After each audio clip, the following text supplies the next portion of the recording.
ठीक है। हाँ, तो आज का जो चैप्टर है उसका नाम है मेरा धाम।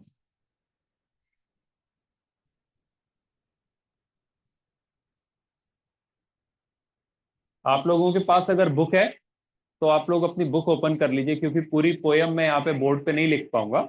और अगर नहीं है तो इसकी एक फोटो क्लिक करके ग्रुप में डालूंगा।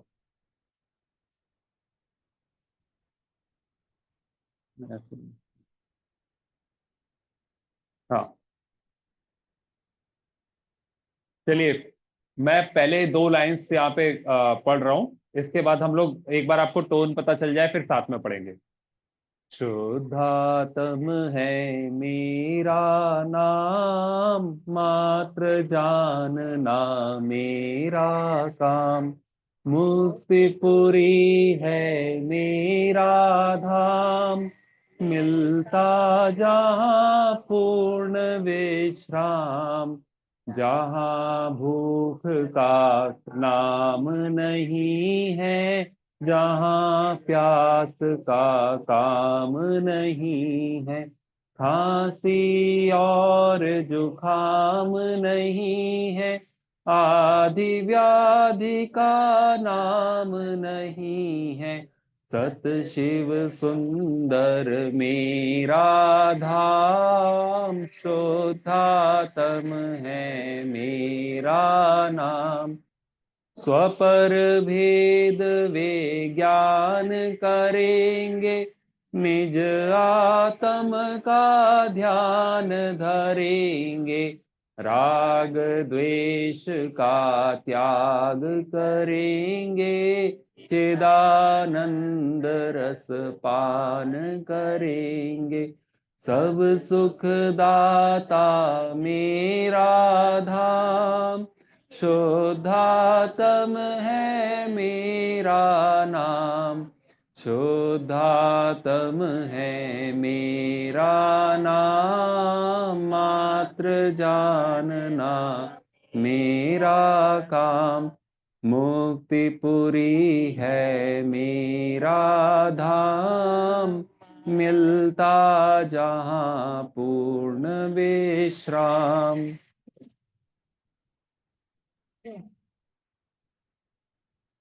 तो देखिए, इस पूरे अभी जो हमने कविता पढ़ी, मेरा धाम, मेरा धाम मतलब होता है घर। तो जैसे हम किसी से मिलते हैं, ये हमारा खुद का इंट्रोडक्शन है। तो जैसे क्लास में जाते हैं पहले दिन, क्लास का इंट्रोडक्शन होता है। क्लास में का इंट्रोडक्शन होने के बाद अगर हम किसी नए स्कूल में या फिर क्लास फर्स्ट टाइम स्टार्ट हो रही है तो सारे स्टूडेंट्स का इंट्रोडक्शन होता है, टीचर का इंट्रोडक्शन होता है। तो अब हम पूरा एक पहले बाल बहुत पढ़ लिया हमने, भगवान के बारे में पढ़ लिया, नमोकार मंत्र पढ़ लिया कि भगवान कौन है। लेकिन अभी तक हमारा हमसे इंट्रोडक्शन नहीं हुआ कि हम कौन है। तो इस चैप्टर में एक छोटी सी कविता बच्चों को याद करवाने के लिए कि अगर किसी बच्चे से, जैन बच्चे से पूछा जाए कि आप कौन हो, तो वो उसको क्या उत्तर देना चाहिए, उसका एक एक आइडियल आंसर इस कविता के रूप में प्रस्तुत किया हुआ है। तो जैसे हम किसी से मिलते हैं, आओ जल्दी, कियान, अरहान जल्दी आगे आ जाओ जल्दी। हाँ, तो सबसे पहले जब बेसिक इंट्रोडक्शन में जैसे पूछते हैं आप कौन हो, तो किसी से नए इंसान से जब हम मुलाकात करते हैं तो बेसिकली तीन क्वेश्चन पूछे जाते हैं कि आपका नाम क्या है, आप कहाँ रहते हो और आप काम क्या करते हो। तीन बेसिक क्वेश्चन है। आपका नाम क्या है, आप कहाँ रहते हो और आप काम क्या करते हो। यही तीन क्वेश्चंस का इस पूरी कविता में आंसर दिया हुआ है। तो पहली बात, क्यों कियान, क्या क्वेश्चन है तीन जब हम किसी से फर्स्ट टाइम मिलते हैं तो क्या पूछते हैं? ये शेयर मत करो। हाँ, तुम कहाँ, पहला क्वेश्चन तुम्हारा नाम क्या है, दूसरा क्वेश्चन क्या पूछते हैं, तुम कहाँ रहते हो, और तीसरा क्वेश्चन क्या पूछते हैं, तुम क्या करते हो। है ना? तो तुम लोगों के लिए तीसरा क्वेश्चन एलिजिबल नहीं है। क्यों? क्योंकि सभी लोग बच्चे क्या करते हैं, मस्ती करते हैं और पढ़ाई करते हैं। लेकिन जब बड़े लोग मिलते हैं आपस में तो क्या पूछते हैं, तीसरा क्वेश्चन, तुम क्या करते हो। तो यहाँ पे मेरा धाम कविता में भी तीन क्वेश्चन स्टार्टिंग किया, और तीनों क्वेश्चन के बहुत बेसिक आंसर्स फर्स्ट दो लाइनों में मिलते हैं। तो पहली लाइन, यहां से वो एंड कर दो। हाँ, पहली लाइन, शुद्धातम है, नाम क्या है? शुद्धातम।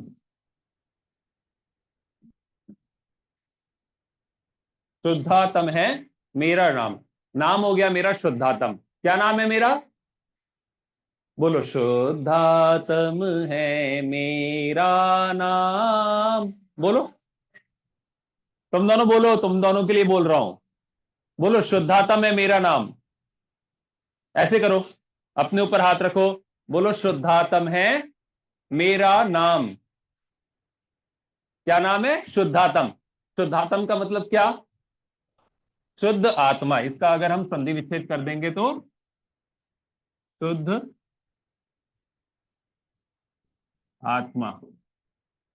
और फिर दूसरा, इसका फर्स्ट लाइन का दूसरा पार्ट क्या है? मात्र जानना मेरा काम। तो नाम के बाद दूसरा क्वेश्चन क्या आ गया? काम क्या है? हमारा काम क्या है? मात्र जानना। मात्र मतलब क्या होता है? ओनली। तो हमारा एक ही काम है, जानना जानना जानना। मैं जान रहा हूं, जान रहा हूं, जान रहा हूं, नॉलेज में मेरे आ रहा है, ज्ञान में आ रहा है जानना। जो हमने जीव अजीब चैप्टर पढ़ा था ना, तो जीव अजीब चैप्टर के टाइम पे हमने देखा था, हम क्या करते हैं? बस बस हम ज्ञाता और दृष्टा है। हमारा काम क्या है? ज्ञान करना। हमारे ज्ञान में क्या चीजें आती हैं? ज्ञेय आते हैं। तो उस समय जीव अजीब जो चैप्टर पढ़ा था, उसमें भी 3 लाइनें थी। मैं जीव हूं, मुझ में ज्ञान है, मैं ज्ञान से ज्ञेयों को जानता हूं। मैं जीव हूं, मुझ में ज्ञान है, मैं ज्ञान से ज्ञेयों को, ज्ञेयों मतलब जो भी चीजें हम हमारे बाहर हैं जो जानने में आती हैं, उनको ज्ञेय कहा जाता है। जैसे हम पानी, जैसे पेय मतलब क्या होता है? पीने योग्य पदार्थ, है ना? तो हम जैसे पेय पेय पदार्थ मतलब सारे सॉफ्ट ड्रिंक्स वगैरह, कोल्ड ड्रिंक्स आती हैं या जूसेस हैं, वो सारे पेय में आते हैं। ऐसे ज्ञेय मतलब जो जानने योग्य है, वो सारी चीजें ज्ञेय कहलाती हैं। तो अगर हम अपना इंट्रोडक्शन जीव अजीब चैप्टर के पर्सपेक्टिव में देखेंगे, तो क्या होगा? मैं जीव हूं, मुझ में ज्ञान है, मैं ज्ञान से ज्ञेयों को जानता हूं। अब यही चीज इसको दूसरे वर्ड्स में यहां पे कही हुई है। उसमें कहा था मैं जीव हूं। जीव क्या होता है? इसको हम अगर शुद्धात्मा को जीव कहें तो भी कोई गलत बात नहीं है। तो मैं कौन हूं? मैं जीव हूं।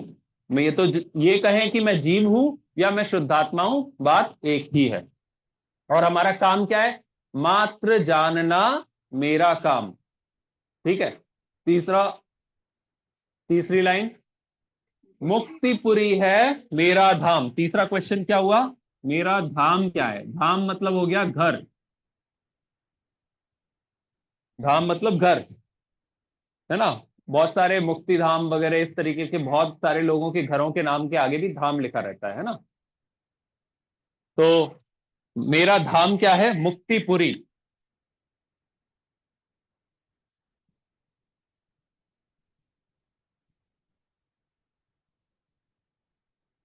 मुक्तिपुरी मतलब, पुरी मतलब होता है नगरी। मुक्ति नगरी, जैसे हम बोलते हैं हम दिल्ली नगर के वासी हैं, तो इसी तरीके से हम बोले हम जो शुद्धात्मा है, शुद्धात्मा किस नगर का वासी है? तो मुक्ति रूपी नगरी का वासी। और मुक्ति का दूसरा नाम क्या हो गया? मोक्ष। मोक्ष कहें या हम ये भी कह सकते हैं सिद्धशिला।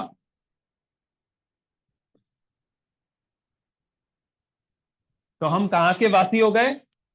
ये जो शुद्धात्मा या ये जो जीव है, ये कहाँ, किस किस नगर में रहता है? ये मुक्ति नगरी में रहता है। ये इसका परमानेंट निवास क्या है? मुक्ति नगरी इसका निवास है। मुक्ति नगरी को मोक्ष नगरी भी कह सकते हैं और सिद्धशिला भी कह सकते हैं।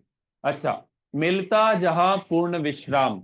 अब जहां पे जैसे हम कभी बाहर जाते हैं, तो बाहर जाते हैं तो कभी भी हम कहीं अपने घर से बाहर जाते हैं, कुछ दिन हमें वहां पे भले ही अच्छा लग सकता है, लेकिन अल्टीमेटली जो रेस्ट है आदमी को अपने घर पे ही मिलता है। इसी तरीके से हम जो जीव हैं, हम ये यहाँ पे रह रहे हैं, मनुष्य जाति में, मनुष्य गति में रह रहे हैं, चाहे कोई पशु गति में रह रहे हैं जो जीव, कोई देव गति में रह रहे हैं, कोई नरक गति में रह रहे हैं, 84 लाख योनियों में भटक रहे हैं, लेकिन ये इनके परमानेंट घर नहीं है। क्योंकि परमानेंट घर तो एक ही है, मोक्ष, सिद्धशिला। तो जब तक हम सिद्धशिला नहीं पहुंचेंगे, हमें परमानेंट रेस्ट नहीं मिलने वाला। और हम क्या कल गलती करते हैं, जैसे हम कहीं गए घूमने के लिए और अच्छा रिजॉर्ट या अच्छा होटल है, अच्छा रूम है, तो हम वहां पे रिलैक्स करते हैं। ठीक है, रिलैक्सेशन के लिए ठीक है, लेकिन अगर हम वहां पे बहुत ज्यादा टाइम रुक जाएंगे, वहीं पे सेटिस्फाई हो जाएंगे, तो बहुत सारी प्रॉब्लम क्रिएट हो जाएंगी। घर घर होता है, कहते हैं ना अल्टीमेटली कि बहुत दिन घूम लिए, अब तो घर जाना है। तो घर घर होता है, घर के लिए वापस आने की कोशिश करनी चाहिए। तो ऐसे ही जब हम देव हुए, और देव होने के बाद हमें वहां के भोगों में, इंद्रिय भोगों में हम वहां पे लिप्त हो गए कि ठीक है, यहाँ तो बहुत मजे हैं, और अभी भी हम यही चाह रहे हैं कि हम वहां चले जाएं, देवगति चले जाएं।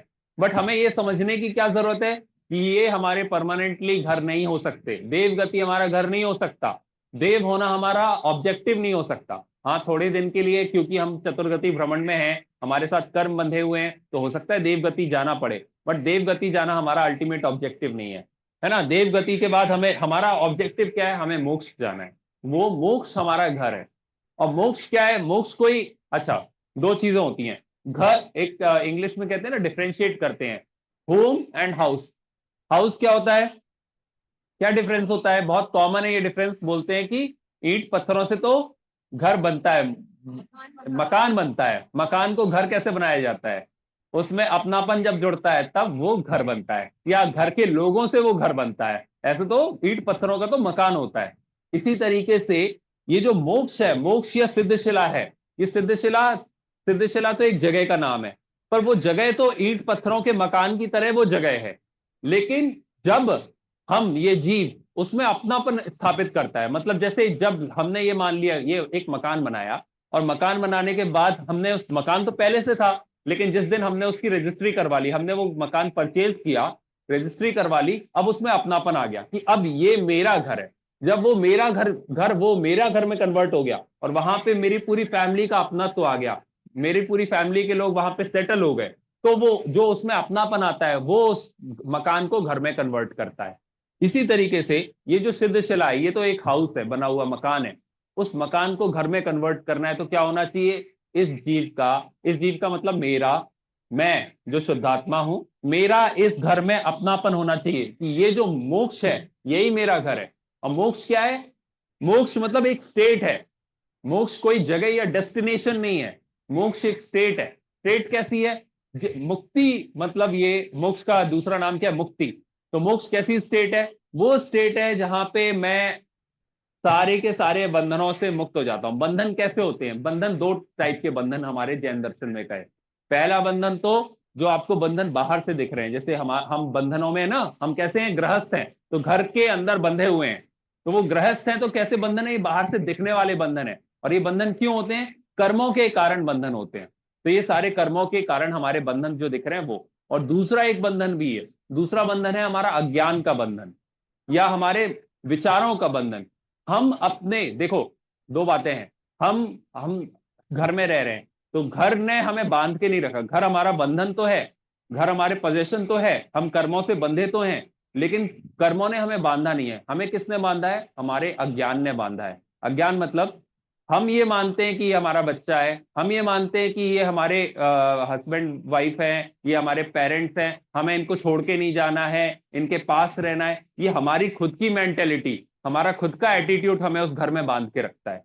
तो दो बंधन, दो तरीके का होगा, एक मेंटल या साइकिक बंधन, जो कि हमारी मान्यता में हमारा राग द्वेष जो बैठा हुआ है, वो साइकिक या मेंटल बंधन है। और एक फिजिकल बंधन जो आपको दिखता है कर्मों के रूप में, और हमारा कर्म का उदय आ रहा है, कर्म का उदय आ रहा है तो हमें भूख लग रही है, भूख लग रही है तो हमें खाना चाहिए, खाना चाहिए तो हमें पूरी किचन बनानी पड़ेगी, किचन की पूरी व्यवस्था करनी पड़ेगी। तो ये फिजिकल बंधन दिख रहे हैं, और मेंटल बंधन हमारा राग द्वेष है। इन सारे बंधनों से जब जीव मुक्त हो जाता है, उस स्टेट को मुक्ति कहते हैं। और वो जब मुक्त हो जाता है तो जिस जगह पे जाता है उसको सिद्धशिला कहते हैं। तो सिद्धशिला तो एक तरीके से हाउस है, और मुक्ति एक मेंटल स्टेट है।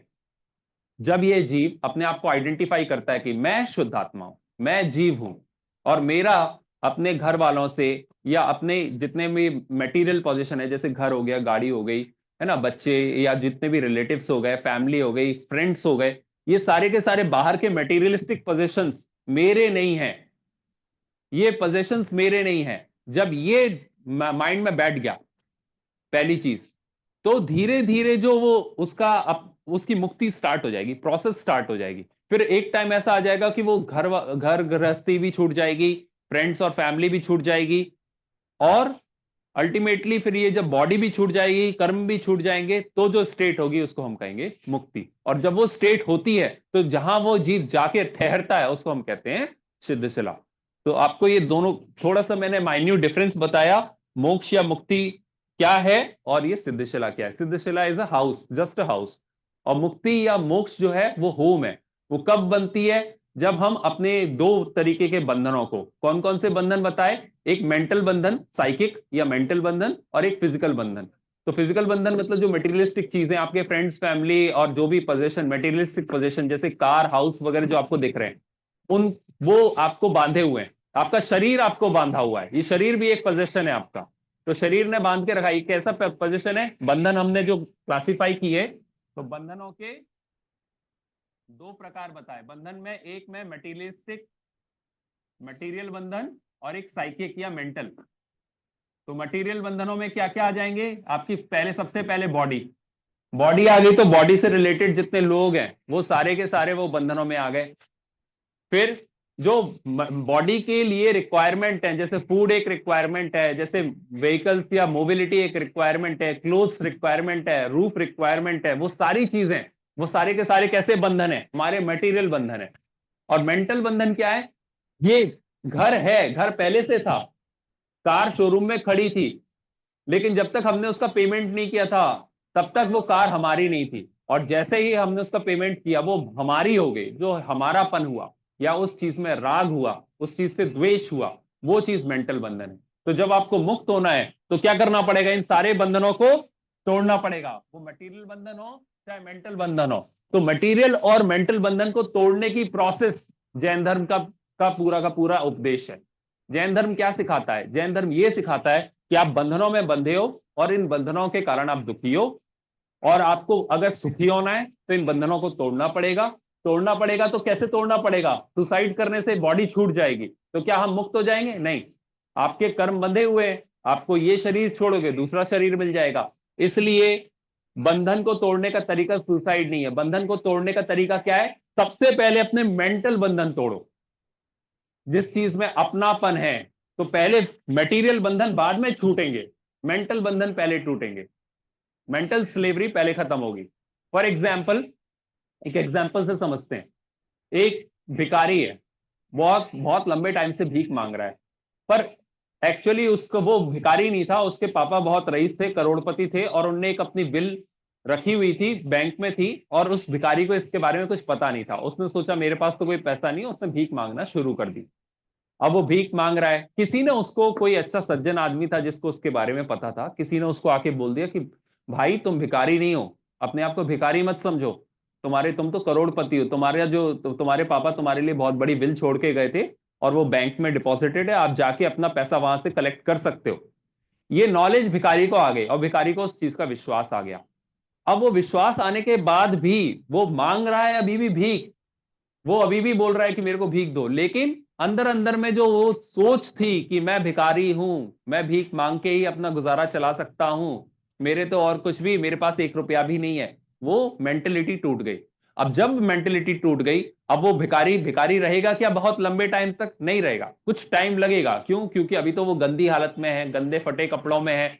वो जाएगा, अपने अच्छे से नहाएगा, दूसरों से अच्छे कपड़े मांगेगा कि अभी मेरे पास पैसे नहीं है, कोई बात नहीं, तुम अभी मुझे दे दो, अच्छे पैसे उधार दे दो, मैं सब कुछ व्यवस्था करके तुम्हें 10 दिन में सारा पैसा वापस दे दूंगा। फिर वो अपने आप को क्लीन करके बैंक में जाएगा, बैंक मैनेजर को बोलेगा कि मैं ये हूं, फिर उसका सारी फॉर्मेलिटीज कंप्लीट करेगा। कंप्लीट करने के बाद पैसा मिलेगा। पैसा मिलने के बाद वो बाकी सारे लोन चुका देगा अपने, जिससे जो कुछ लिया हुआ है, और वो भिखारी जो था वो अब भिखारी नहीं रहेगा। तो चेंज कहां से स्टार्ट हुआ? ये एग्जाम्पल क्या बताने के लिए, चेंज कहां से स्टार्ट हुआ? प्रॉब्लम थी वो भिखारी अपने आप को मान रहा था। प्रॉब्लम उसके भिखारी होने में नहीं थी, प्रॉब्लम थी उसके मानने में। तो जब उसने ये मानना छोड़ा किसी के बताने के कारण कि तुम भिखारी नहीं हो, तुम तो बहुत अमीर हो, तुम तो करोड़पति हो, तो जब उसको ये बात समझ में आ गई, तो उसका भिखारी होना धीरे धीरे प्रोसेस स्टार्ट हो गई, भिखारी खत्म, भिखारी से ऊपर उठ के करोड़पति होने की। इसी तरीके से हम बंधनों में हैं। हम बंधनों में किस कारण से हैं? दो बंधन है, मटेरियल बंधन है और मेंटल बंधन है। मटेरियल बंधन हमारी बॉडी का है, मटेरियल बंधन हमारी फैमिली का है, हमारे पोजेशंस हैं हमारे पास। क्या ये सबसे पहले छूटेंगे? नहीं छूटेंगे। क्यों? क्योंकि प्रोसेस हमेशा, जैसे एग्जाम्पल में देखी, प्रोसेस हमेशा मेंटली स्टार्ट होती है। हमें अपने एटीट्यूड को चेंज करना है। एटीट्यूड चेंज करने के लिए क्या करेंगे? मेंटल बंधन कैसे तोड़ेंगे? सबसे पहले ये सोचेंगे कि मैं कौन हूं, आइडेंटिफिकेशन स्टार्ट होगा। इसलिए ये कविता हम पढ़ रहे हैं। क्या? हमारा नाम शुद्धात्मा है, हम जीव हैं, मैं शुद्धात्मा हूं। और मेरा काम क्या है? मात्र जानना। कुछ भी करना मेरा काम नहीं है। कुछ भी करना मेरा काम नहीं है। सुबह से उठ के शाम तक जो भी एक्टिविटीज होती हैं, उनका सिर्फ मैं ज्ञाता हूं। सुबह उठे, सुबह उठने के बाद देखो जो भी काम होते हैं, एक्टिविटी की बात हम कर रहे थे, ये सारी चीजें क्या है, बहुत सारे अदर अलग अलग टॉपिक्स में से आती हैं, बट कभी भी कोई चीज समझाने के लिए यहाँ पे थोड़े शॉर्ट में बतानी पड़ती है, इसलिए मैं बता रहा हूं। एक्टिविटी किस तीन तरीके से होती है। किससे होती है? मन से, वचन से और काय से। और हमने एक बात और देखी थी, कैसे होती है? कृत से, कारित से और अनुमोदना से। तो मन वचन काय और कृत कारित अनुमोदना से जितनी भी एक्टिविटी हम सुबह से शाम तक कर रहे हैं, वो सारी की सारी एक्टिविटीज का डूअर, करने वाला, करता मैं नहीं हूं। आप बोलोगे कि ये कैसी बात हुई? यही जैन दर्शन का फंडामेंटल प्रिंसिपल है, बेसिक प्रिंसिपल है, कि मैं सारी एक्टिविटीज जो मन से, वचन से और काया से होती हुई दिख रही हैं, और ऐसा दिख रहा है कि मैं कर रहा हूं। जैसे अभी बोर्ड पे लिखता हुआ मैं दिखाई दे रहा हूं, पढ़ाता हुआ या बोलता हुआ मैं दिखाई दे रहा हूं। पर जैन दर्शन ये कह रहा है कि ये जो बोलने का काम हो रहा है, वचन का काम हो रहा है, वो उसका डूअर भी मैं नहीं हूं। मन की एक्टिविटी जो मेरे अंदर थॉट्स चल रहे हैं कि मुझे क्या बोलना है, क्या पढ़ाना है, वो थॉट्स भी मेरे नहीं है। बोलने की एक्टिविटी का भी करता नहीं हूं। और जो ये पेन चल रहा है, मेरी बॉडी मूव कर रही है, काय का भी करता मैं नहीं हूं। खुद कर रहा हूं तो मैं नहीं हूं। मैंने किसी से बोला कि आप करो, उसका भी करता मैं नहीं हूं। और मैं किस कोई कर रहा है उसकी अनुमोदना कर रहा हूं, उसका भी करता मैं नहीं हूं। तो फिर मैं करता क्या हूं? मेरा काम है मात्र जानना। ये क्यों समझा रहा हूं इतना? कि समझ में नहीं आता कि मात्र जानना कितना पावरफुल वर्ड है। कि आई एम जस्ट, और ये चीज ऐसा नहीं है कि जैन दर्शन कह रहा है, अब बहुत सारे दूसरे रिलीजन्स, और तो रिलीजन्स तो छोड़िए, मेडिटेशन का जो बेसिक कॉन्सेप्ट जो आज हम फॉलो कर रहे हैं, सबसे फेमस मेडिटेशन कौन सा है आज के दिन? Mindfulness meditation. माइंडफुलनेस कहते हैं, किसी ने करा है या किसी ने सुना है कभी? सबसे फेमस आज के दिन वर्ल्ड में बहुत टाइप के मेडिटेशन चलते हैं। दुनिया का सबसे फेमस मेडिटेशन है, वो है माइंडफुलनेस। और बहुत सारे आज के, एक आपने अभी कभी सुना हो एकहार्ट टॉल टॉल करके, एकहार्ट टॉले करके एक बहुत फेमस माइंडफुलनेस या मेडिटेशन एक्सपर्ट हैं। बहुत सारे एक्सपर्ट हुए, रॉबर्ट एडम्स करके एक एक्सपर्ट है। यूएस वेस्ट के बता रहा हूं मैं, कि अमेरिका में और यूरोप में बहुत सारे मेडिटेशन के एक्सपर्ट्स हैं। वो वही चीजें आज कह रहे हैं जो जैनिज्म हमेशा से कहता है। वो क्या है? माइंडफुलनेस मेडिटेशन क्या कहता है? माइंडफुलनेस मेडिटेशन कहता है, आप शांत होना चाहते हो तो क्या करिए? बैठ जाइए चुपचाप, और बैठने के बाद अपनी सांसों पे ध्यान ध्यान दीजिए, बेसिकली स्टार्टिंग में। और सांसों पे थोड़ी देर ध्यान देने के बाद आपका मन शांत हो जाएगा। और मन शांत होने के बाद आप देखिए, जो भी थॉट्स आ रहे हैं, उन थॉट्स को रोकने की कोशिश मत करिए। थॉट्स दो कैटेगरीज के हो सकते हैं, पॉजिटिव थॉट्स और नेगेटिव थॉट्स। पॉजिटिव आए तो भी खुश नहीं होना है, नेगेटिव आए तो भी दुखी नहीं होना है। थॉट्स को बस एक एक्टिविटी की तरह आता हुआ देखना है, कि थॉट इस डोर से मेरे माइंड में एंटर हुए, और थोड़ी देर आप देखते रहोगे वो थॉट चला जाएगा। आप माइंडफुल हो गए। माइंडफुल हो गए मतलब आप उस थॉट को भी, आप ये नहीं सोच रहे हो कि मैं सोचने वाला हूं या ये थॉट मेरा चल रहा है। आप ये देख रहे हो कि थॉट कोई दूसरा था, बाहर का कोई हमारे माइंड में वो थॉट आया बाहर से, और वो थॉट थोड़ी देर रहा, थोड़ी देर के बाद वो थॉट चला गया। आप उस थॉट के भी करता नहीं रह जाते उस टाइम पे। वो थॉट एक्टिविटी जो थोड़ा सा जो भाव चल रहा था आपके मन में, उसके भी आप करता नहीं हो, डूअर नहीं हो। ये माइंडफुलनेस मेडिटेशन। थोड़ी देर आप माइंडफुलनेस की प्रैक्टिस करोगे तो आपको लगने लगेगा आप बहुत काम हो गए हो। क्यों? क्योंकि सारा का सारा टेंशन इस दुनिया में जो कुछ है, वो टेंशन सिर्फ करने का है। हम सुबह से लेकर शाम तक अगर परेशान रहते हैं, तो तीन कारणों से परेशान रहते हैं। या तो हम खुश नहीं होते हैं कि हमने जो मन में सोचा, आज मेरे मन में बहुत हम क्या बोलते हैं? हम बोलते हैं आज सुबह से लेकर शाम तक मेरा मन बहुत उथल पुथल हो रही थी मन में, या आज बहुत बहुत बहुत खराब सपने आए रात को, तो मेरे को नींद अच्छी नहीं आई, या फिर मैं आज आज मेरे मन में अच्छे थॉट्स नहीं आ रहे थे। इस तरीके की बातें जब हम करते हैं तो हम क्यों परेशान हैं? हम मन में जो चीज चल रही थी उससे परेशान है। या आज किसी से झगड़ा हो गया, आपने कुछ बोल दिया, आपको गुस्सा आ गया, आपने गुस्से में कुछ बोल दिया, बाद में आप कंटेम्पलेट कर रहे हो, सोच रहे हो मैंने ऐसा क्यों बोल दिया, किस कारण से दुखी है? वचन के कारण से दुखी है। या फिर आज आपने कोई ऐसी एक्टिविटी करी जो आप नहीं चाहते थे, अपने से एक्सपेक्ट नहीं करते थे, और वो आपने काम कर दिया, तो आप अपनी काया से दुखी हैं। तो जब आप माइंडफुलनेस मेडिटेशन में आ गए तो आपने क्या किया? आपने अपने आप को जस्ट एन ऑब्जर्वर, माइंडफुलनेस बोलता है बी एन ऑब्जर्वर। ऑब्जर्वर मतलब केवल आप ध्यान देने वाले, आप केवल एक न्यूट्रल जानने वाले बन जाओ, ज्ञाता बन जाओ। सारी चीजें, थॉट्स आ रहे हैं, बॉडी हिल रही है, वर्ड्स निकल रहे हैं, you are just an observer. Japanese culture में लाओत्जू करके एक बहुत फेमस फिलोसफर हुए हैं, आज भी बहुत सारे फॉलोअर्स हैं लाओत्जू, उनका एक रिलीजन भी है, ताओइज्म है, लाओत्जू है, ताओइज्म के जनक माने जाते हैं लाओत्जू। तो वो उनने क्या कहा? उनने भी यही कहा कि जो भी आप काम कर रहे हो, आपकी एक्टिविटी चाहे माइंड की, चाहे बॉडी की, चाहे स्पीच की हो रही है, आप उन सारी एक्टिविटीज के भी बियॉन्ड, जैसे हम एक कमरे में बैठे हुए हैं और कमरे की दीवार पे छिपकली चल रही है, तो छिपकली को देख रहे हैं हम बैठ के, तो जैसा हम उस समय फील करते हैं, इसी तरीके से हमें प्रैक्टिस करनी चाहिए अपनी माइंड, अपनी बॉडी और अपने स्पीच को देखने की। हमारे माइंड में जो थॉट्स आ रहे हैं, अगर हम थोड़ी देर के लिए उनसे अलग हो जाएं और वो थॉट्स छिपकली की तरह दीवार पे हमें दिखने लगे, तो हम उनसे डिटैच हो जाएंगे, और जैसे ही हमने वो डिटैचमेंट प्रैक्टिस किया, हम उन थॉट्स से परेशान होना बंद हो जाएंगे। तो थॉट्स तो आना नहीं रुकेंगे, थॉट्स तो अभी भी आएंगे, पॉजिटिव भी आएंगे, नेगेटिव भी आएंगे। स्पीच में भी पॉजिटिव स्पीच एक्टिविटी और नेगेटिव स्पीच एक्टिविटी, अच्छा और बुरा बोलना, वो बंद नहीं होगा, चलेगा।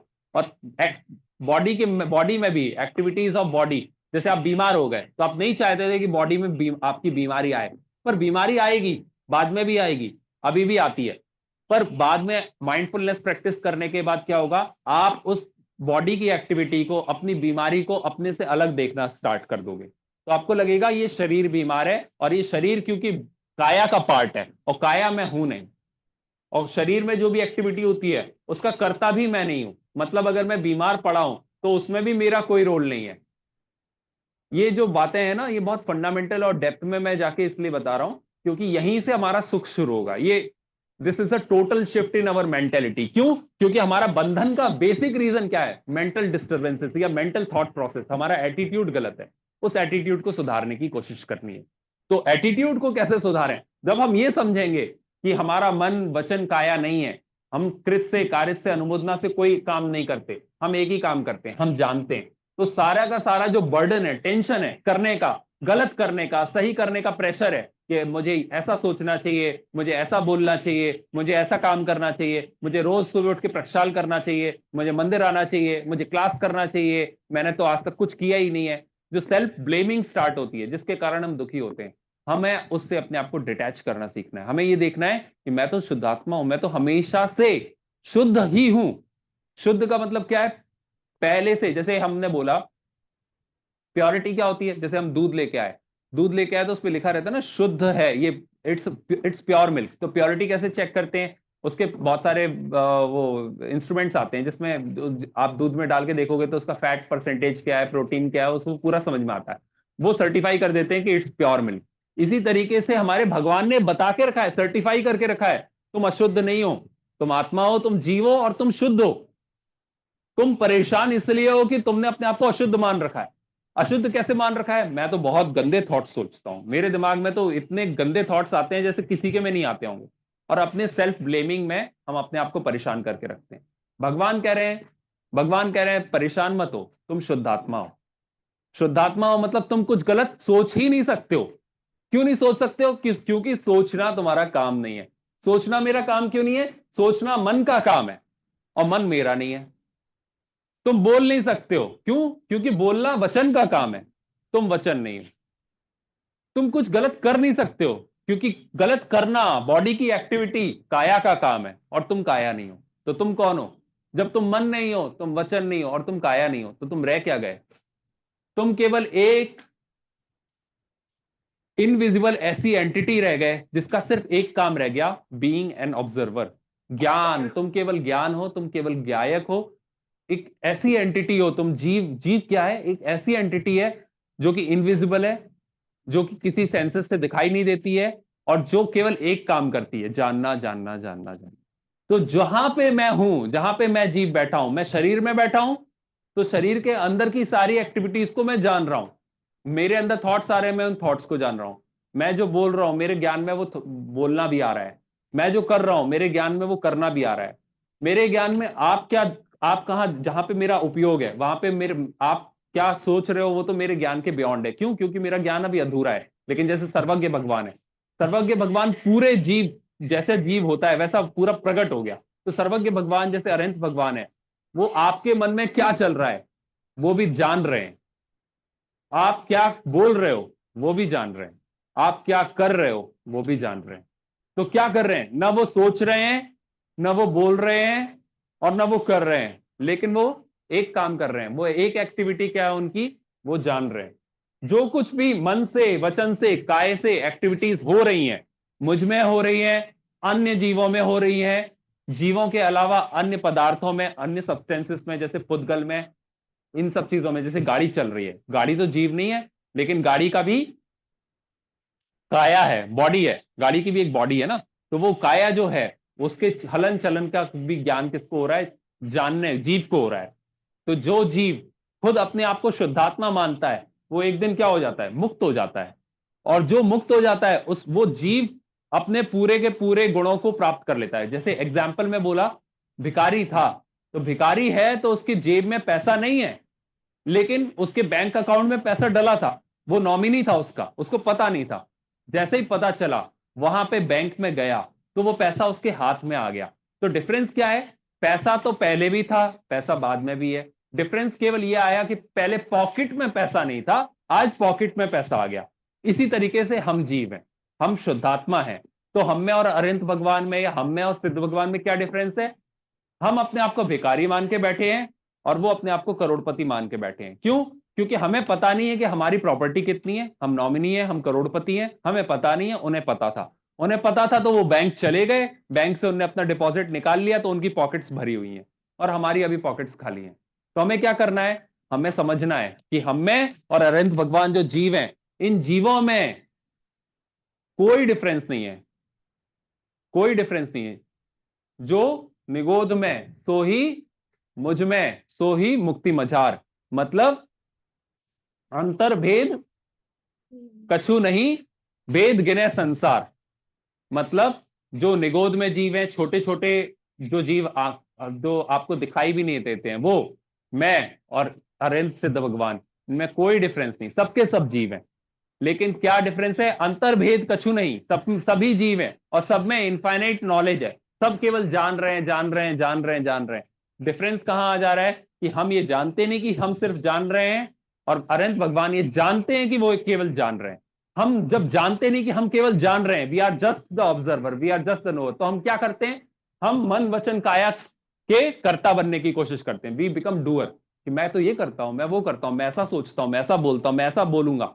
अच्छा, आज का नहीं, हम सारी चीजें प्लान कर लेते हैं कि मन वचन काया कृत कार्य अनुमोदना से भूत में, भविष्य में और वर्तमान में जो एक्टिविटी होंगी, सारा का सारा काम मैं करूंगा।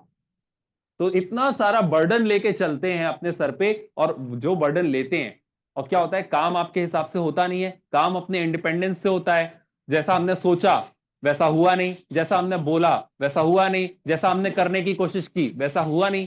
तो क्या होता है? टेंशन हो जाता है कि मैं कर नहीं पाया, या मेरे से हो नहीं रहा है। वो टेंशन, अगर आप ये सोचोगे कि मैं इनका करने वाला हूं ही नहीं, ये तो अपनी योग्यता से जैसे होने होते हैं वो होते हैं, मैं तो इनका सिर्फ जानने वाला हूं। अगर अपने आप को सिर्फ जानने तक कन्फाइन करेंगे, तो दुख होना खत्म हो जाएगा।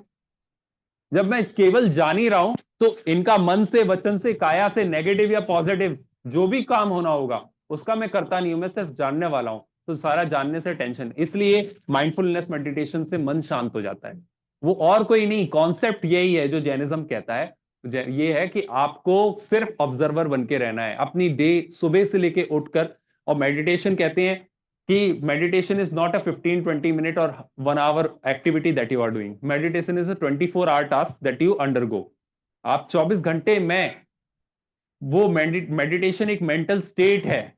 वो स्टेट ये है कि आप 24 घंटे में जो कुछ काम कर रहे हो, उस काम के टाइम पे आप अपने काम से अपने आप को कितना अलग रह पाते हो। जैसे भैया हैं, दुकान पे बैठे हुए हैं, दुकान पे बैठे बैठे, या आप कोई भी, आप कोई ग्राहक आ रहा है, कुछ लेके जा रहा है, आपकी दुकान में क्या चल रहा है, और उस समय पे आप अगर अपने आप को एक डिटैच करके ऑब्जर्वर की तरह देखते हो, जैसे आपने एक दीवार पे चिपकी हुई छिपकली देखना है ना, वैसे उसी तरीके से प्रैक्टिस करोगे तो आपको अपनी थॉट्स, अपनी आप क्या मन में चल रहा है, क्या विचार में चल रहा है, क्या मेरी बॉडी की एक्टिविटी हो रही है, क्या मेरे आसपास सराउंडिंग्स में हो रहा है, सारी चीजें ज्ञान में आने लगेंगी। और ज्ञान जब केवल आप जानने की कोशिश करोगे ना, तो आपको ना अच्छा लगेगा ना बुरा लगेगा, ना सैड फील करोगे ना बहुत हैप्पी फील करोगे। और इसी से फिर आपका वो संयम आएगा, या जिसको संभाव कहते हैं, वो संभाव आएगा कि मैं इक्वानिमिटी, जिसको इंग्लिश में कहते हैं इक्वानिमस स्टेट, कि ना आपको अच्छा लगता है ना बुरा लगता है, ना राग रहा ना द्वेष रहा। और जब ऐसी ऐसी स्टेट बढ़ती जाती है तो मुनि दशा आ जाती है, फिर आप मुनि बन जाते हो, कि बोलते हो कि मेरे को संसार में ना सुख की अनुभूति है ना दुख की अनुभूति है, मुझे तो आत्मा में रहना है। तो आप संभाव में आ जाते हो। तो थोड़ा डेप्थ में चलेगा हम इस डिस्कशन में, पर ये बेसिकली अंडरस्टैंड करने के लिए बच्चे होते हैं, और बच्चों को तो इतनी सी छोटी सी पोएम पढ़ाने में 10 मिनट लगता, लेकिन क्योंकि हम 1 घंटे की क्लास में हमें इसको कवर करना है, और हमें ये समझना है कि हम ये पढ़ क्यों रहे हैं, है ना। तो इसलिए हमने, मेरा नाम क्या है, मेरा काम क्या है, और मेरा धाम क्या है, ये 3 चीजें हमें अगर इतनी सी समझ में आ जाए। देखिए, धर्म के किसी भी पोर्शन को उठा लो, जैसे कहते हैं ना, अमृत है, अमृत कलश है, अमृत कलश में से आपने, जैसे गंधोदक है, गंधोदक में आपने एक उंगली डाली और उंगली डाल के गंधोदक निकाला, तो जहां पे आपकी उंगली टच हुई और उंगली में जितना सा जल आया, वो भी उतना ही पवित्र है जितना कि कटोरे में रखा गंधोदक है। इसी तरीके से जैन दर्शन में भी जो स्तुति, जो पाठ, जो चैप्टर आप निकाल लो और जहां से आप पढ़ना शुरू करो, आप अल्टीमेटली यहीं पहुंचोगे। ये बेसिक है, बस आपको पढ़ना आना चाहिए। तो मैं आपको ये भी डेमोन्स्ट्रेट करके दिखा रहा हूं कि जब हम कोई भी चीज पढ़ते हैं तो उसमें से हम अपना सारांश या उसमें से अमृत कैसे निकालें। तो ये कविता बहुत छोटी है कि शुद्धात्म है मेरा नाम, मात्र जानना मेरा काम, मुक्तिपुरी है मेरा धाम, मिलता जहां पूर्ण विश्राम। पूर्ण विश्राम क्यों मिलता है?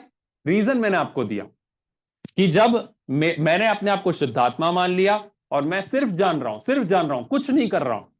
मात्र जानने का मतलब क्या है? करना नहीं है, करना नहीं है। जब हम जान रहे हैं मतलब कुछ नहीं कर रहे हैं। जब कुछ नहीं करेंगे तो मुक्तिपुरी, उसमें मुक्तिपुरी, हम मुक्तिपुरी है मेरा धाम, मैं अपने मुक्तिपुरी या हम मोक्ष चले जाएंगे अगर हम कुछ नहीं करेंगे। हमारे सिद्ध भगवान या अरिहंत भगवान क्या करते हैं? ऐसे हाथ पे हाथ रखे हुए बैठे हैं, कुछ नहीं कर रहे हैं। तो अरिहंत भगवान कुछ नहीं कर रहे हैं तो हम उन्हें नमस्कार क्यों कर रहे हैं? जब हमारे अरिहंत भगवान, 5 भगवान या बेदी पे विराजमान हैं और वो पांचों के पांचों ऐसे हाथ रखे हुए हैं, वो कुछ नहीं कर रहे हैं।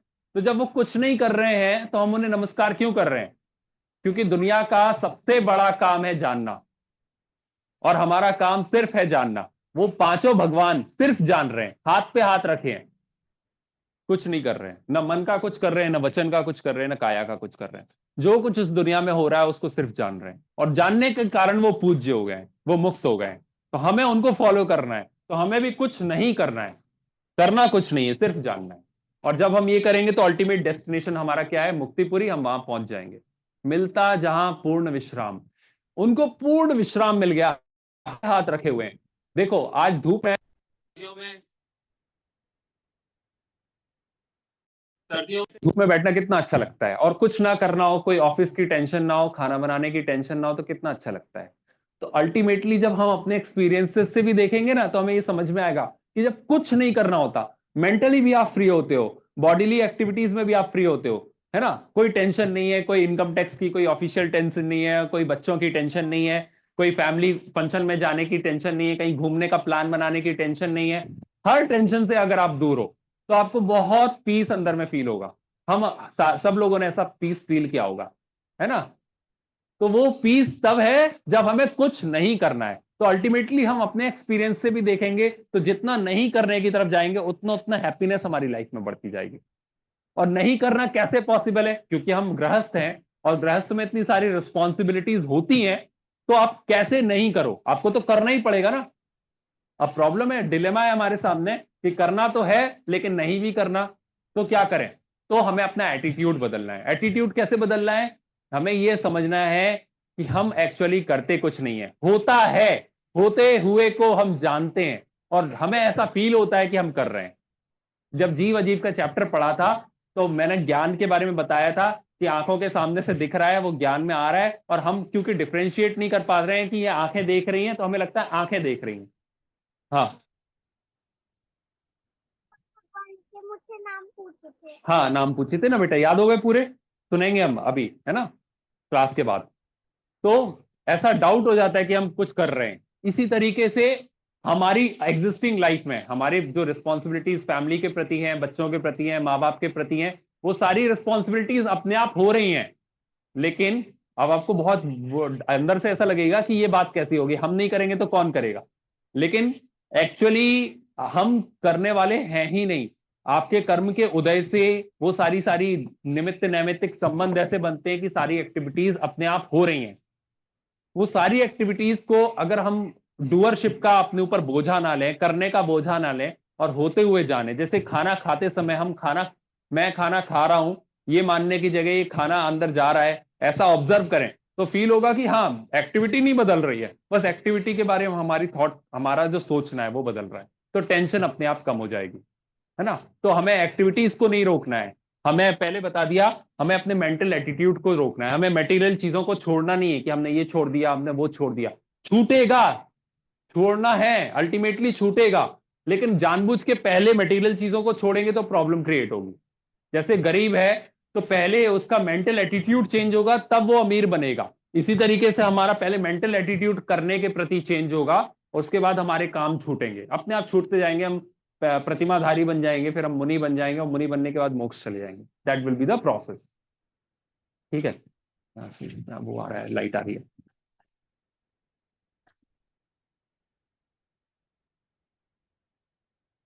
हम्म। ठीक है। तो अब इसके बाद नेक्स्ट, मिलता जहां पूर्ण विश्राम। अब ये 2 लाइन हो गई। अब इसके बाद थोड़ा सा फास्ट कर सकते हैं अब, क्योंकि बेसिक कॉन्सेप्ट क्लियर हो गया। जहां भूख का नाम नहीं है, अब मुक्तिपुरी का वर्णन चल रहा है। देखो, आपको अगर कोई घर खरीदना है तो सबसे पहले आपको, मान लीजिए आपको कोई, आप घर की सर्च में हो, तो आप सबसे पहले क्या बोलोगे, कोई बिल्डर आपको बताएगा, आप बिल्डर के ऑफिस में बैठे हो, अरे सर आप प्रॉपर्टी तो देखिए, इतना शानदार, सामने देखोगे लॉन है, यहाँ पे स्विमिंग पूल भी है, और यहाँ पे अंदर इंटीरियर्स पूरा किया हुआ है, ऊपर आप फॉल सीलिंग भी है, लाइट्स ऐसी लगा रखी है, बालकनी इतनी बड़ी है, वो आपको विजुअलाइज करवाने की कोशिश करेगा। तो बाकी की कविता में आपको आगे की 2 लाइनों में विजुअलाइज करवाया है कि आपने बोल तो दिया, हाँ मुक्तिपुरी मेरा धाम है, सिद्धशिला मेरा घर है, लेकिन उसमें अपनापन नहीं आ रहा। आप विजुअलाइज करो वो कैसा घर है आपका। तो विजुअलाइजेशन स्टार्ट हो रहा है नेक्स्ट 2 लाइन्स में। वो क्या है, जहां भूख का नाम नहीं है। अब हमारी परेशानियां जो है ना, वो क्या है, हमारी परेशानियां इस संसार में यही है कि हमें भूख लगती है। वो बोलते हैं ना कि पेट के लिए कर रहे हैं हम सब, तो है ना। तो जो पेट है वहां पर पेट नहीं होता, भगवान का पेट ही नहीं है। जब पेट नहीं है तो आधी टेंशन खत्म, पेट भरने की टेंशन खत्म। तो जहां भूख का काम नहीं है, का नाम नहीं है, जहां प्यास का काम नहीं है, तो भूख और प्यास, तो हमारे भगवान जो होते हैं ना, अनंत भगवान, वो 18 दोष जो हैं, 18 दोषों से रहित होते हैं हमारे अनंत भगवान। उसमें एक दोष होता है भूख, एक दोष होता है प्यास। तो न उन्हें भूख लगती है न उन्हें प्यास लगती है। तो ये जो भूख और प्यास की तकलीफें हैं वो अरिहंत भगवान को नहीं होती हैं, अरिहंत भगवान को भी नहीं होती हैं, और सिद्ध भगवान यानी मोक्ष में भी नहीं होती हैं। तो हमारा धाम कैसा है, हमारा जो निवास है, हमारा घर है, वो ऐसा है जहां पे भूख नहीं लगती। हमारा घर ऐसा है कि जहां पे प्यास नहीं लगती। और कैसा है, आज खांसी और जुकाम नहीं। खांसी और जुकाम तो केवल कहने के लिए 2 बीमारियां हैं, बट किसी भी प्रकार का रोग नहीं है। अरिहंत भगवान सारे रोगों से, ये जो 18 दोषों में होते हैं ना, उसमें व्याधि भी है। तो किसी भी प्रकार की आदि और किसी भी प्रकार की व्याधि उनको नहीं होती। आदि और व्याधि 2 वर्ड यहाँ पे यूज हुए हैं इस लाइन में। आदि का मतलब क्या है, मानसिक बीमारी, और व्याधि मतलब शारीरिक बीमारी। आदि मतलब मेंटल, मेंटल जितने रोग हुए और ये फिजिकल जितने रोग हुए। तो हमारे अंदर, सॉरी, अरिहंत भगवान को या मोक्ष में सिद्ध भगवान को ना ही कोई आदि है ना ही कोई व्याधि है। तो आदि नहीं है मतलब उनको कोई डिप्रेशन या कोई एंजाइटी या कोई स्ट्रेस कुछ भी नहीं है ना। और भी क्या क्या बीमारियां होती हैं, सिजोफ्रेनिया होती है, और कौन कौन सी होती हैं। तो जितनी भी मेंटल डिसीजेस हैं, ऐसी कोई डिसीज नहीं है। क्यों? मेंटल डिसीजेस किसको हो सकती हैं? उनको हो सकती हैं जिनका मन होता है। जिनका मन ही नहीं है उनको मेंटल डिसीजेस नहीं होंगी। और जिनका जिनका शरीर या काया जिनकी नहीं है उनको फिजिकल डिसीजेस नहीं हो सकती हैं। तो एक तो अरिहंत भगवान की तो बॉडी है, आप बोलोगे अरिहंत भगवान की तो बॉडी है, पर अरिहंत भगवान ने क्योंकि मन को, वचन को, काया को अपना मानना छोड़ दिया है, तो धीरे धीरे उनकी इतना पुण्य उदय बढ़ गया कि उनका मन तो खत्म ही हो गया, और उनकी जो काया और वचन रह गया है वो भी ऑटोमेटेड है सारे के सारे। उनमें वो कुछ करते नहीं, वो अपने आप हो रहा है। और काया में भी ऐसी काया मिल गई है उनको पुण्य के उदय से जिसमें कोई आदि और व्याधि नहीं होती है। और सिद्ध भगवान के तो मन, शरीर ही चला गया है, वो तो अशरीरी हो गए, तो उनको तो मन वचन काया होती ही नहीं है।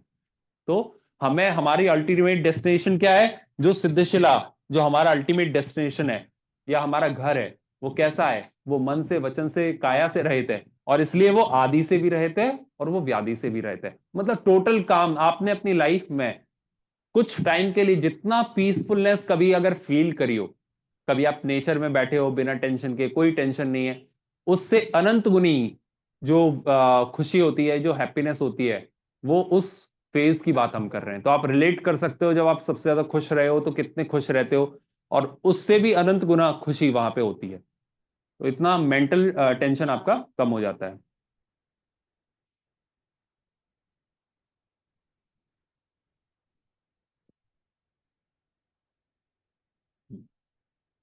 ठीक है, नेक्स्ट। सत शिव सुंदर मेरा धाम। अब धाम के, जो हमारा धाम है उसके बारे में तीन वर्ड्स बोले। तो तीन वर्ड्स क्या बोले? मेरा घर क्या है, उसके तीन एडजेक्टिव्स हैं, तीन विशेषताएं या विशेषण। सत है, शिव है, सुंदर है। शिव का मतलब होता है क्या? कल्याणकारी या मंगलकारी। कल्याण बोलो या मंगल बोलो, बात एक ही है। तो वो मेरा घर कैसा है? वो मेरा घर सत है। सत मतलब होता है रियलिटी, सच्चा। रियलिटी, सच्चा मतलब सच क्या है? सच क्या मतलब जो एग्जिस्ट करता है। जैसे हमने बोला sun rises in the east, actually ये सच्चाई है ना। क्यों सच्चाई है? बिकॉज दिस एग्जिस्ट, सन सच में राइज करता है ईस्ट से, इसलिए उसको हमने सच्चा कहा या सत कहा।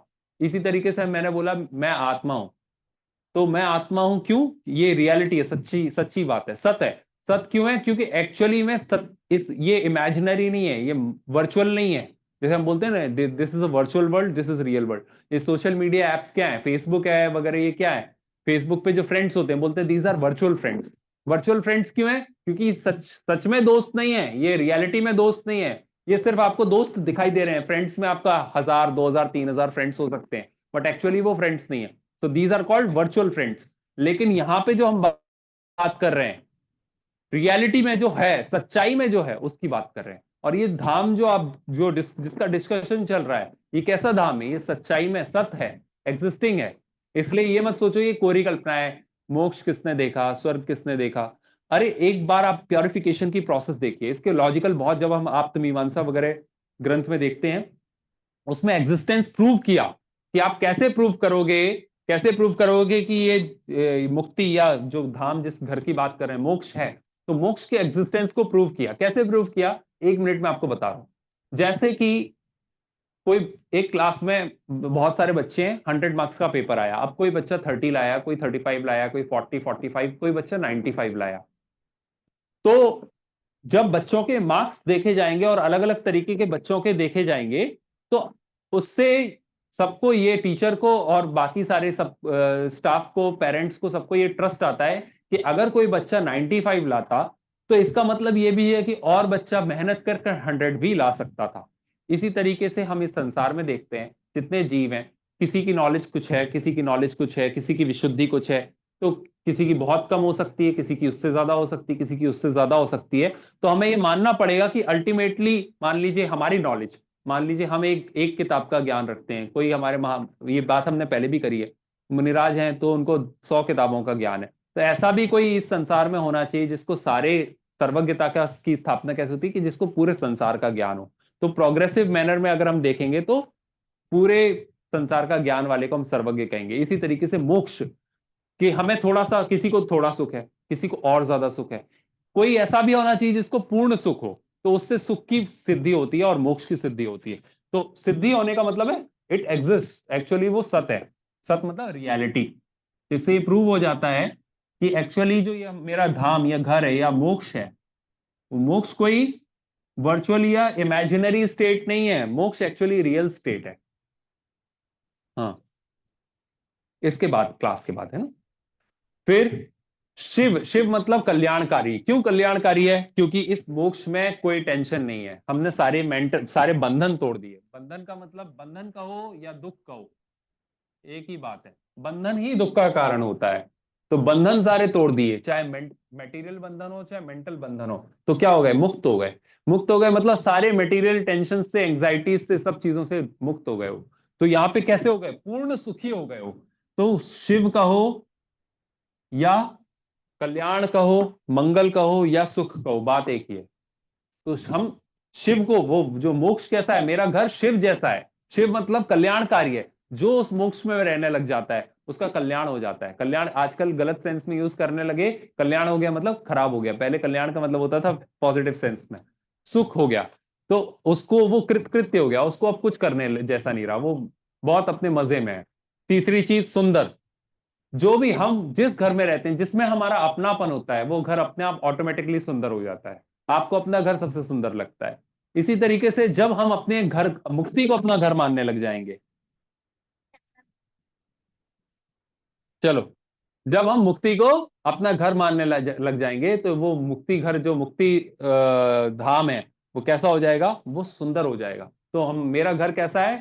सत शिव सुंदर मेरा धाम, और शुद्धात्म है मेरा नाम। सेकंड स्टेंजा, अब ये बताया हुआ है सेकंड स्टेंजा में, ये जो हमारा धाम है, ये जो हमें यात्रा करनी है, कि हम मात्र जान रहे हैं और मात्र जानने से हम अपने घर तक कैसे पहुंचेंगे, ये जो यात्रा चलनी है, ये यात्रा डिस्क्राइब करी हुई है आगे के स्टेंजा में। मतलब द प्रोसेस ऑफ प्योरिफिकेशन। आज हम जहां पे खड़े हुए हैं मनुष्य गति में और जैन पर्याय में, जो हम भगवान के सामने आते हैं, यहां से हम क्या सोचें कि हम मोक्ष में पहुंच जाए, हम अपने घर में पहुंच जाए, उसकी प्रोसेस नेक्स्ट 2 लाइनों में बताइए। स्वपर भेद विज्ञान करेंगे। स्व पर मतलब अपने में और दूसरे में, भेद विज्ञान, भेद विज्ञान का मतलब है भेद डालेंगे, भेद मतलब डिफरेंशिएशन करेंगे। तो जैसे जीव अजीब चैप्टर में हमने बहुत डेप्थ में ये डिस्कस किया था कि भेद विज्ञान मतलब क्या, जीव क्या और अजीब क्या, दोनों एक मिले जुले दिखाई देते हैं, जैसे शरीर और शरीर के अंदर बैठा आत्मा। तो हमें क्या करना है? डिफरेंशिएट करना है। और एक एग्जाम्पल आता है इसका हंस का, कि एक अब कहते हैं हंस होता है अलग से, पता नहीं, शास्त्रों में आया हुआ है कि हंस नाम का एक पक्षी क्या करता है, वो जैसे आपने दूध में पानी मिला दिया और रख दिया, तो हंस दूध दूध पी लेता है और पानी पानी छोड़ देता है, उसमें ऐसी कैपेबिलिटी होती है। तो ये जो हंस है, तो होता है अभी भी। साइंस अभी एक्सेप्ट नहीं करती इस चीज को, साइंस, हाँ, उसकी चोंच में वो कहते हैं, बट उसमें ये कैप, हाँ, हंस होता है, बट हंस की ये कैपेबिलिटी साइंस ने आज तक नहीं बताई कि वो केवल दूध दूध पी लेता है, पानी पानी छोड़ देता है। ऐसा मैंने सर्च किया था तो मुझे तो नहीं मिला। तो ये कैपेबिलिटी सच में हंस में होती है या नहीं होती है वो पता नहीं है, बट शास्त्रों में कहा गया है। जैन धर्म के अलावा भी सब मानते हैं। हाँ, वो अपने आप भारतीय दर्शन में माना गया है, भारतीय दर्शनों में उसको माना। लॉजिक भी दिया है कि उसकी चोंच में खट्टी होती है, एसिड होता है। हाँ, तो जैसे ही वो चोंच डालता है, दूध और पानी अपने दूध फट जाता है, अलग हो जाता है, वो दूध पी लेता है, पानी छोड़ देता है। अच्छा अच्छा, तो वो एक तरीके से पनीर पनीर खा लेता है, पानी छोड़ देता है। ठीक है। ठीक है, मेरे को नहीं पता था, मैंने सर्च किया। हाँ, तो वो ये है कैपेबिलिटी, देखिए उसकी, कि वो दूध और पानी को डिफरेंशिएट कर सकता है या डिस्टिंग्विश कर सकता है। तो वो कैपेबिलिटी हंस की तरह हमें डेवलप करनी है। वो कैपेबिलिटी क्या है? उसका वर्ड, जो मीनिंग वर्ड आता है, वो आता है भेद विज्ञान। भेद विज्ञान करना है हमें। भेद विज्ञान मतलब, भेद मतलब होता है डिफरेंशिएशन, विज्ञान मतलब नॉलेज, टेक्नोलॉजी, इंजीनियरिंग। तो हमें वो नॉलेज जाननी है या वो इंजीनियरिंग या टेक्नोलॉजी जाननी है जिससे हम भेद कर सकें। किसके बीच में भेद कर सकें? स्व और पर के बीच में। अब स्व क्या है? स्व मतलब मेरा नाम क्या है? मैं शुद्धात्मा हूं। शुद्धात्मा हूं मतलब शुद्ध आत्मा हूं या जीव हूं, ये मैं स्व हूं, ये मेरा स्व है। तो स्व पर क्या है? जो स्व है, स्व को छोड़ के बाकी दुनिया में जो कुछ है वो सब पर है। जो मेरा मेरा क्या नहीं है और मेरा क्या है, तो जो मेरा है उसको छोड़ दोगे तो बाकी सारा मेरा नहीं है, वो सारा दूसरों का है। तो इसी इसी लॉजिक से अगर देखेंगे तो मैं तो आत्मा हूं, मैं जीव हूं, तो मैं क्या नहीं हूं या पर क्या है? तो जो मैं नहीं हूं वो सब पर है। तो सारे बाकी के जीव, सारे जितने पुद्गल पदार्थ दिख रहे हैं, बाकी जो भी कुछ हमें दुनिया में दिख रहा है वो सारा मैं नहीं हूं।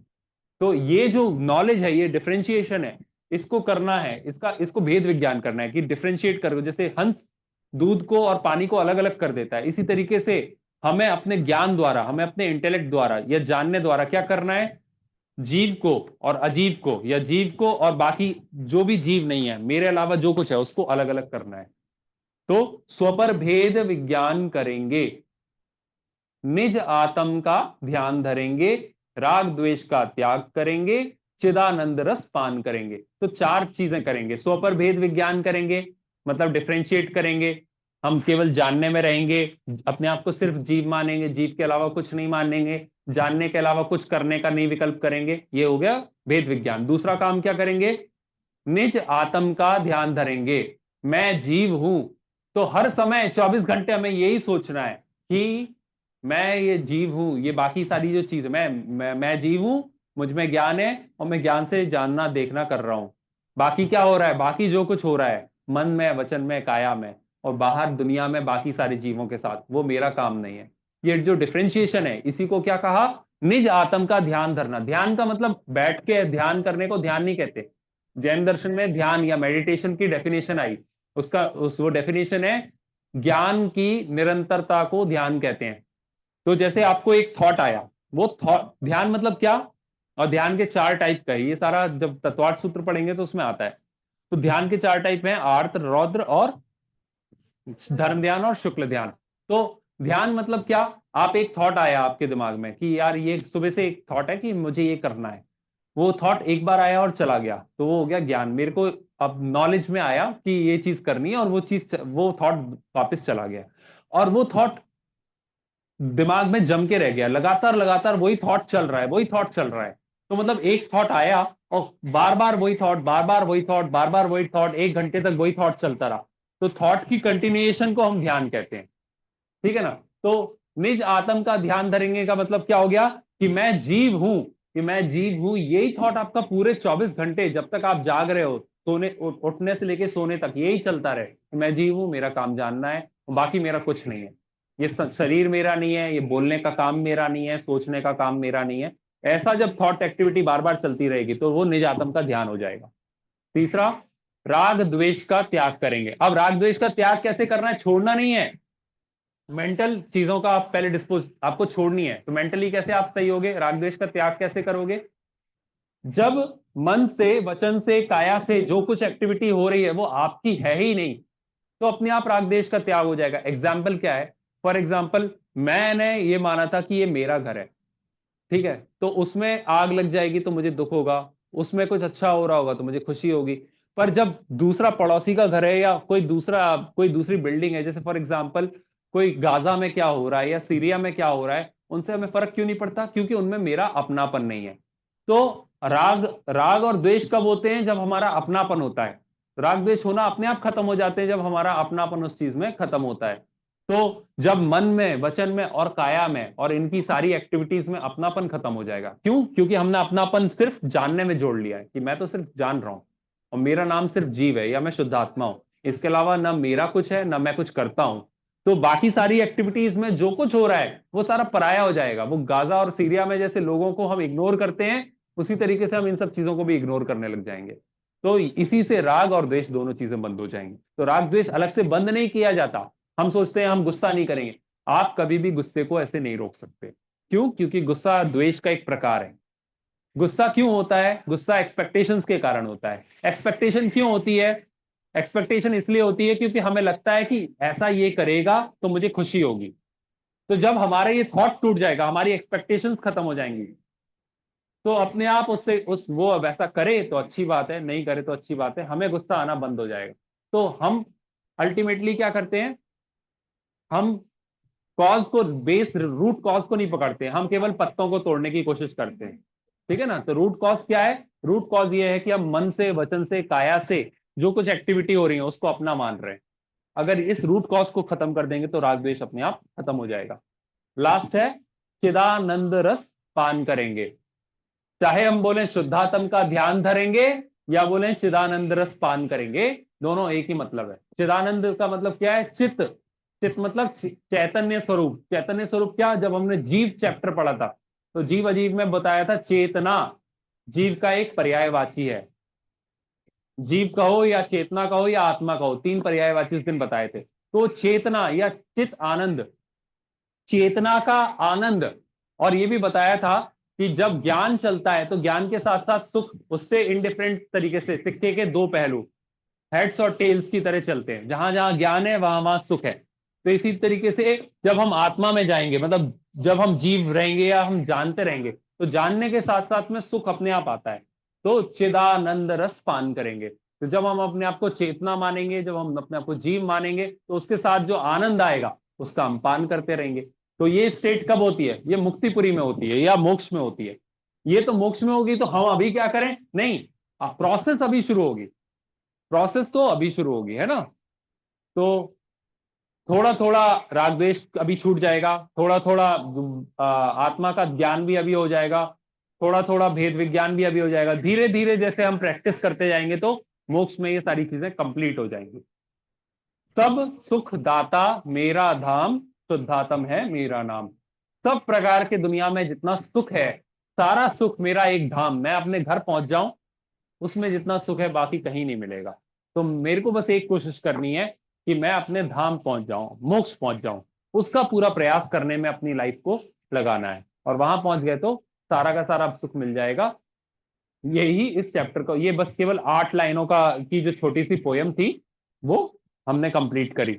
और कुछ इस तरीके की पोयम बच्चों को भी याद, जैसे हम बहुत सारी उल्टी सीधी राइम्स याद कराते हैं, हमने भी बहुत याद करी थी, ट्विंकल ट्विंकल लिटिल स्टार पढ़वाते हैं, उसकी तरह उसकी जगह अगर हम बच्चों को ये याद करवाएं कि शुद्धात्म है मेरा नाम, मात्र जानना मेरा काम, मुक्तिपुरी है मेरा धाम, मिलता जहां पूर्ण विश्राम। जहां भूख का काम नहीं है, जहां प्यास का काम नहीं है, खांसी और जुकाम नहीं है, आदि व्याधि का नाम नहीं है, सत शिव सुंदर मेरा धाम, मुक्त शुद्धात्म है मेरा नाम। और क्या है? स्वपर भेद विज्ञान करेंगे, निज आत्म का ध्यान धरेंगे, राग द्वेष का त्याग करेंगे, चिदानंद रस पान करेंगे, सब सुखदाता मेरा धाम, शुद्धात्म है मेरा नाम। मैं जब बचपन में पढ़ता था बाल बोध में, तब मुझे याद करवाई थी। तो बचपन में ऐसी चीजें याद हो तो वो बाद में भी काम आती हैं। कभी कभी ये सोचते हैं हम कि बच्चों को भी क्या समझ में आएगा। समझ में, बच्चों की मेमोरी बहुत स्ट्रांग रहती है, याद अभी करवा दीजिए, मीनिंग उसका बाद में जाके समझ में आ जाएगा। ठीक है। तो हमें कोशिश करनी चाहिए कि इस तरीके की कोई छोटी छोटी बातें बच्चों को अभी से सिखाएं। क्या? हाँ चलो आओ, आज की क्लास में अगर अभी कोई डाउट है तो आप पूछ लीजिए, अभी फिर हम इसके बाद एंड करेंगे।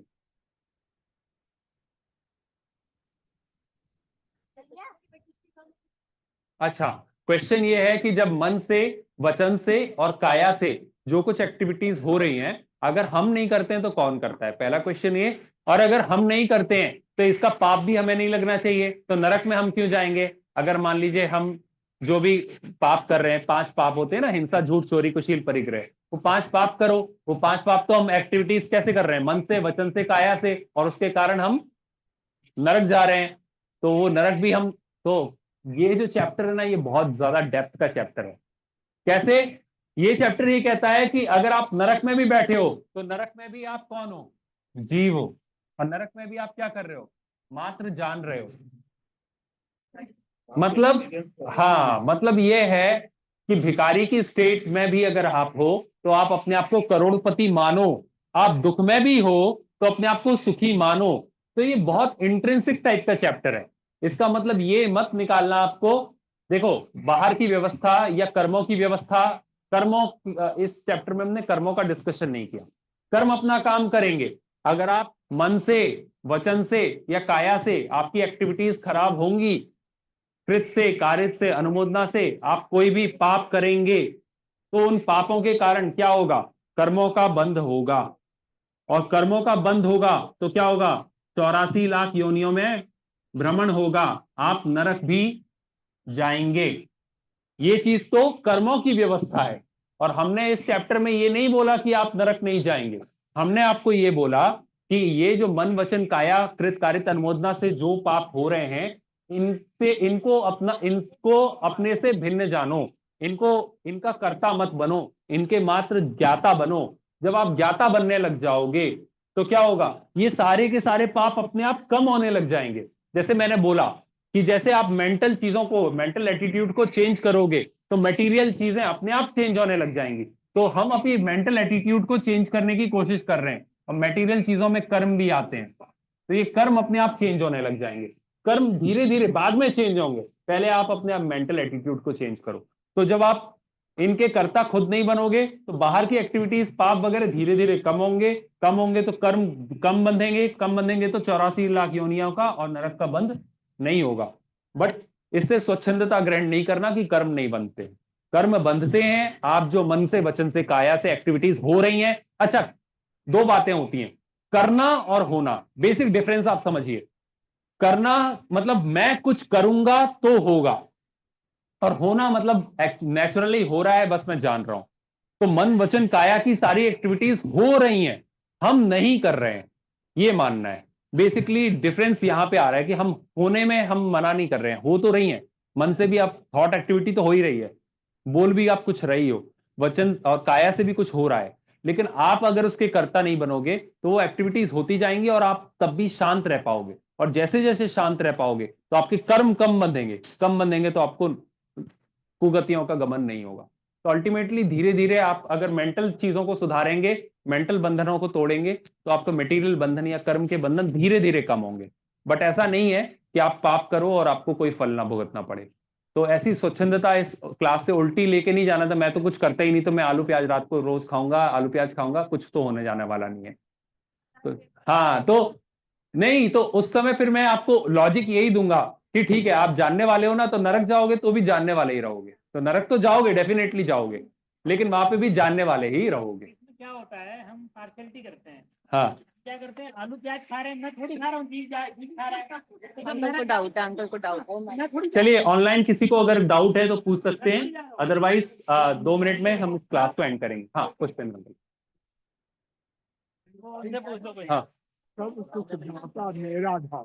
हाँ, ये जो है कुछ समझ नहीं पड़ती, क्योंकि धाम जो है वो सुखदाता नहीं हो सकता। हाँ क्योंकि सुख जो है सांसारिक अनुभूति है और वो भी एक बंधन है। हाँ जब आप हाँ। अच्छा, अंकल का क्वेश्चन बहुत अच्छा है, वैलिड है।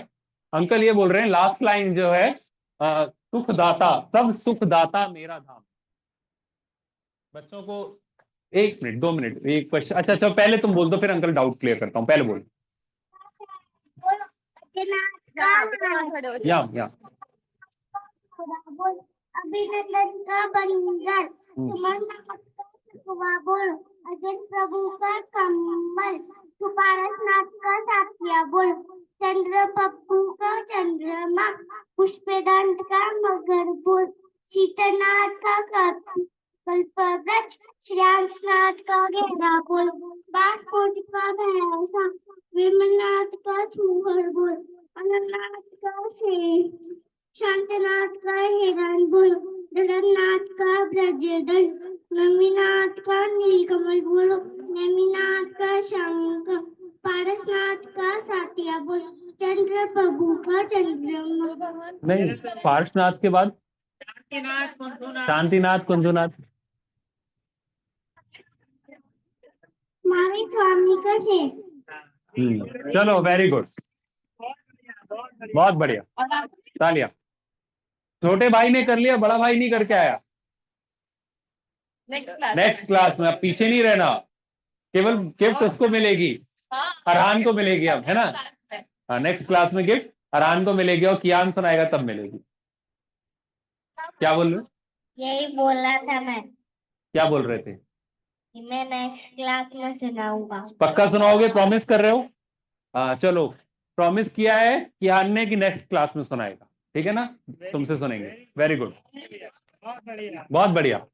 और ये जो आज पोएम पढ़ी है ना भैया, आप इन दोनों बच्चों को याद कराओगे, है ना? मेरा धाम। हाँ, बड़ों को तो याद करनी है। हाँ, 5 मार्क्स इसके एक्स्ट्रा ऐड होंगे। और हम कुछ ना कुछ जैसे इस तरीके की पोएम्स रात को सोते समय भगवान का 9 बार, हाँ, भगवान का 9 बार ओरल एग्जाम होगा। बहुत सारी चीजें जो हमने 9 चैप्टर्स में पढ़ी हैं, उसमें से कितनी चीजें किसको याद हैं? एक ऑब्जेक्टिव क्वेश्चन अलग बात है, कितनी चीजें याद हैं, याद करी हुई चीजें अगर आप सुनाओगे तो उसके एक्स्ट्रा पॉइंट्स होंगे। वो तो लेंगे ही हम, वो तो लेंगे। पूरा अभी टॉप आएंगे। नहीं, सब लोगों ने बहुत, हाँ नहीं, मेरे पास लोगों ने कहा आप एक और लिंक वापस से भेज देना सारी क्लासेस। हाँ, क्लासेस पूरे प्लेलिस्ट है। हमारा जो ग्रुप है, ग्रुप के डिस्क्रिप्शन में मैंने प्लेलिस्ट की लिंक डाली हुई है। और प्लेलिस्ट में मैं जितने वीडियोस होते हैं हमारे, वो आज 7वां वीडियो रिकॉर्डेड होगा। 9 टोटल हो गए, 2 रिकॉर्ड नहीं